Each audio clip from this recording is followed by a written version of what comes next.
Lawmakers are looking at a bill that would roll back dozens of education rules, including one put in place last year. This requires schools to have a piece of equipment at some events in case someone perhaps would go into cardiac arrest. Emily Longnecker explains. Yeah, this bill would roll back the requirement to have AEDs, automatic external defibrillators, at school and school events, and for staff to be trained on them. Now, as you said, that became a requirement last year by law, and one Greene County man thinks it should stay that way. A long-awaited hug, followed by tears. Oh, I'm glad to see you upright. A moment shared between two people who barely knew each other about a month ago. But 66-year-old Myron Guy is here today, in part because of the actions of the woman sitting next to him, Alyssa Royal. I was just at concession stand with my daughter, getting a Sprite. Wow. I'm and telling I heard you. somebody say, "Is he okay? Do we need to call 911?" And I was like, "Is everything okay? I'm a nurse." And I looked over and I was like, "Nope." Myron collapsed last month at a basketball game here at White River Valley School in Greene County. So I immediately ran over to him and I checked for a pulse, and he did not have a pulse. And so I told everyone that was around us that I'm going to start compressions. I need an AED immediately. Interim school superintendent Jason Walton says even before Indiana legislators passed a law last year requiring AEDs at school events, his district had them at every school. Our mission is to take care of kids.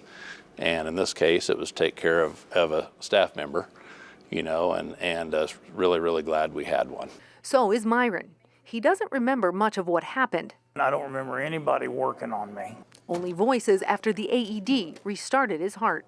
I'll tell you what the cardiologist told me. He said, the CPR obviously saved my brain, but he said your heart would not have restarted without the AED. It required the AED to restart my heart. It could have been a very different outcome had we not had one.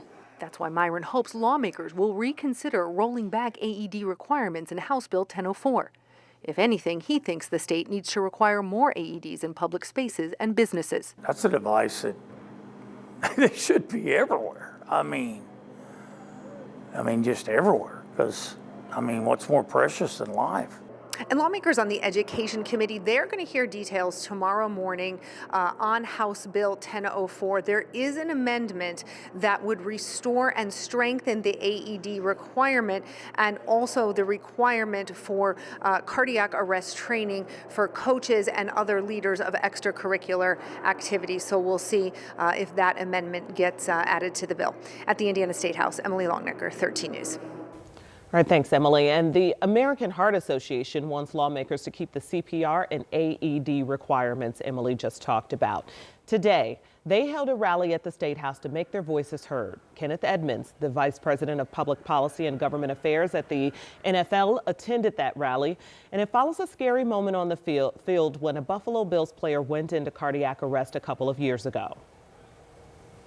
This is an important issue for us. In 2023, when Damar Hamlin suffered his sudden cardiac arrest and recovered, we really wanted to lean into the moment and share what we do and best practices so that schools could benefit and adopt the provisions that we have in the NFL. We know that if states adopt these provisions, schools will be better prepared and students' lives will be saved. Next one right there. Edmonds went on to say sudden cardiac arrest is the leading cause of death among student athletes, again stressing why schools should be prepared.